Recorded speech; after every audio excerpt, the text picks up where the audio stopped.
रात के आसमान में देखने पर हमें एक ही ऐसा ऑब्जेक्ट है जो बिल्कुल क्लियर चमकता हुआ दिखाई देता है, और ये ऑब्जेक्ट यहाँ प्लैनेट अर्थ पर लाइफ के होने के लिए एक बहुत महत्वपूर्ण रोल निभाता है।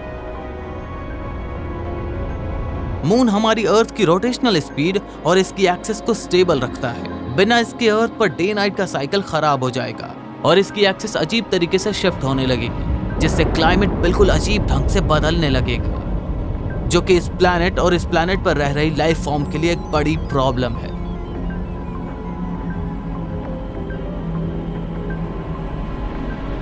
मून बहुत खूबसूरत है, लेकिन यहाँ पर एक सवाल है कि आखिर ये आया कहाँ से, ये कैसे बना। इसके बारे में हम कुछ नहीं जानते। अगर हम धर्मों की तरफ देखें तो यहाँ पर कई अलग अलग स्टोरीज हैं और पास्ट में भी इसके बनने की कई सारी अलग अलग स्टोरीज हैं, लेकिन इसका असल जवाब हमें मून के रॉक्स में मिलेगा।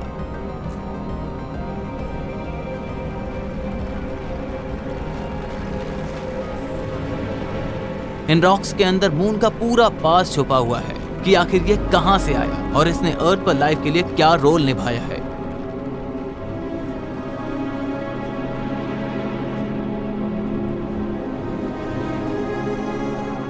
यहां पर मून के बनने की बहुत सारी थियरीज हैं। उनमें से कई सारी थियरीज के बारे में आप खुद जानते होंगे, तो आज उन सब चीजों के बारे में भूल जाओ। ये वक्त है मून को नए नजरिए से देखने का।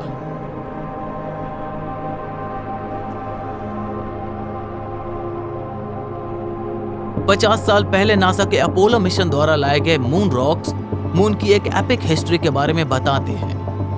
कई डेकेड्स तक जियोकेमिस्ट ने इस लूनर सैंपल को अर्थ के सैंपल के साथ मेजर करते रहे और इन्हें पता चला कि इन दोनों के केमिकल सिग्नेचर्स बिल्कुल एक जैसे हैं। इसका मतलब है कि अर्थ और मून का ओरिजिन बिल्कुल सेम है। तो फिर यहाँ कौन सी ऐसी स्टोरी है जो इन एविडेंस के साथ बिल्कुल फिट बैठती है? यहाँ पर बहुत सारे आइडियाज हैं, लेकिन इनमें से एक थियरी जो डेकेड से सही साबित होती आ रही है, उसका नाम है जायंट इंपैक्ट हाइपोथेसिस।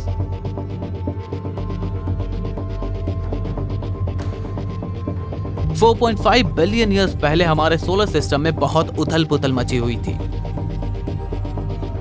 इस वक्त हमारे सन के अराउंड 20 से ज्यादा फोटो प्लैनेट्स चक्कर लगा रहे थे, जिसे लार्ज प्लैनेटरी एम्ब्रियो भी कहते हैं, जो एक दूसरे से टकराकर बड़े प्लैनेट्स का शेप ले रहे थे, जिनमें से अर्थ भी थी, लेकिन इसके पास कोई मून नहीं था। फॉर्मेशन के 80 मिलियन ईयर्स बाद भी अर्थ के पास मून नहीं था, और इसी बीच थिया, जो कि एक छोटा प्लैनेट था, वो अर्थ से आकर टकराया।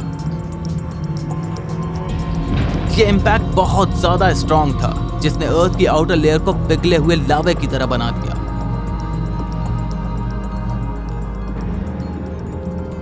अर्थ पूरी तरह रॉक के टुकड़ों से घिर गई और ये टुकड़े 100 साल से ज्यादा टाइम तक अर्थ की ऑर्बिट में घूमते रहे।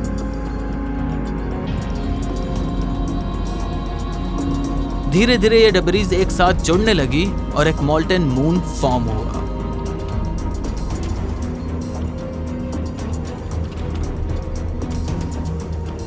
ये थियरी हमें मून के फॉर्मेशन के बारे में बताती है कि हमारा मून मोस्टली मास साइज के प्लैनेट के अर्थ से टकराने की वजह से बना था। तो फिर इसका मतलब है कि अर्थ और मून दोनों डिफरेंट मटेरियल से बने होने चाहिए, लेकिन असलियत में ऐसा नहीं है। अर्थ और मून बिल्कुल सेम मटेरियल से बने हैं। किसी भी प्लैनेट के जेनेटिक कोड्स उसके एलिमेंट के आइसोटोप्स में लिखे होते हैं, और अर्थ और मून के आइसोटोप्स बिल्कुल सेम हैं। इसका मतलब यह है कि अर्थ और मून दोनों सेम मटेरियल से बने हैं। तो आखिर ये कैसे पॉसिबल है? कहीं ऐसा तो नहीं कि ये थियरी गलत है? सारे आइडियाज को देखने के बाद साइंटिस्टों ने कुछ माइंड ब्लोइंग आइडियाज को निकाला, जो कि बिल्कुल अमेजिंग है। इसे हमने नाम दिया जियो रिएक्टर हाइपोथेसिस। इस हाइपोथेसिस के मुताबिक जब अर्थ अपनी स्टार्टिंग फेज में थी, तब यहाँ पर रेडियो एक्टिव एलिमेंट्स जैसे यूरेनियम बहुत ज्यादा मात्रा में अबेंडेंट था। ये एलिमेंट सेंट्रीफ्यूगल फोर्स की वजह से अर्थ के रॉक्स के अंदर दबे हुए थे। टाइम रहते इसकी वजह से अर्थ की जमीन के अंदर एक बहुत बड़ा न्यूक्लियर एक्सप्लोजन हुआ।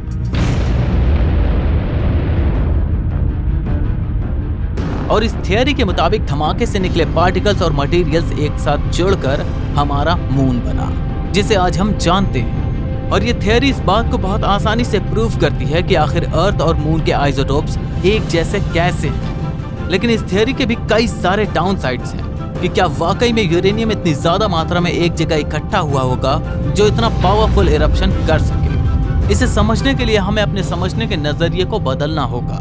जायंट इम्पैक्ट के आइडिया को एक नई तरीके से देखने पर एक न्यू फैसिनेटिंग थियरी निकल कर आती है, जिसे हमने नाम दिया सेनेस्टिया हाइपोथेसिस। इस नई थियरी के मुताबिक अर्थ का एक मास साइज के प्लैनेट से इम्पैक्ट हुआ था, लेकिन यह इम्पैक्ट बहुत ही ज्यादा हार्ड था, जिसकी वजह से अर्थ एक पाउडर की तरह हो गई और मॉल्टन रॉक्स टॉरस के फॉर्म में आ गए। इस धमाके ने अर्थ की सरफेस, वाटर और एटमॉस्फेयर तक को वेपराइज कर दिया और सारी गैसेस को एक साथ मिक्स कर दिया। ये सब कुछ बस कुछ घंटों में हुआ। इस नई थियरी की वजह से हम मून के ओरिजिन के बारे में अलग तरीके से समझ सकते हैं और इसके ओरिजिन के प्रॉब्लम को सॉल्व भी कर सकते हैं। मून के आइसोटोप्स अर्थ से इसीलिए मिलते हैं क्योंकि मून अर्थ के अंदर बना था, जब अर्थ एक सेनेस्टिया थी। मून इस सेनेस्टिया के अंदर सालों तक चक्कर लगाता रहा और इसी सेनेस्टिया के अंदर फिर से अर्थ और मून का फॉर्मेशन हुआ। इस थियरी ने हमारे यूनिवर्स को देखने का नजरिया बदल दिया, क्योंकि सेनेस्टिया यूनिवर्स में बहुत जगह क्रिएट होते हैं। अभी तक सेनेस्टिया थियरी प्रूव नहीं है, लेकिन यही एकलौती ऐसी थियरी है जो हमें मून के ओरिजिन के बारे में सही ढंग से समझाती है। लेकिन यहाँ पर मून को देखने पर ऐसा लगता है कि हम कुछ मिस कर रहे हैं। इसकी सरफेस पर इतने सारे धब्बे सिर्फ एस्टेरॉइड और मीटियोरॉइड्स के इम्पैक्ट से नहीं बन सकते, क्योंकि ये बहुत ज्यादा है। इसका कुछ और भी रीजन रहा होगा। हो सकता है अर्ली मून के पास एटमॉस्फेयर रहा हो और इसकी सरफेस पर जियोलॉजिकल एक्टिविटी हुआ करती थी, जिसकी वजह से इसके जमीन के अंदर का पानी सरफेस पर आ गया होगा। इमेजिन करो उस टाइम को जब मून पर पानी था और अर्थ अभी धीरे धीरे स्टेबल हो रही थी। बहुत सारे साइंटिस्ट कहते हैं कि यहाँ अर्थ पर बैक्टीरिया लाइफ कहीं और से आई है, एस्टेरॉइड और मेटियोराइड्स की मदद से। हो सकता है कि वो मून से आई हो और इसके बाद टाइम के साथ मून ने अपने एटमॉस्फेयर को खो दिया और इसका सारा पानी वेपराइज होकर स्पेस में उड़ गया और कुछ पानी सरफेस के नीचे जम गया। लेकिन मून ने हमारी अर्थ को स्टेबल कर दिया ताकि यहाँ पर लाइफ पनप सके। जैसे जैसे अर्थ इवॉल्व हुई, वैसे वैसे मून की ग्रेविटी ने अर्थ की टिल्ट को स्टेबलाइज कर दिया। इससे यहाँ पर पनप रही लाइफ इसके खतरनाक तरीके से बदलते हुए क्लाइमेट से बची रही। बिना मून के अर्थ पर लाइफ बिल्कुल डिफरेंट होती या फिर होती ही नहीं। ये सारी रिसर्च हमें बताती है कि हम कितने खास हैं। मून और सोलर सिस्टम के बनने में हर एक स्टेप बहुत ही ज्यादा जरूरी था, जहां अर्थ पर लाइफ होने के लिए, जहां हमारे वजूद के लिए।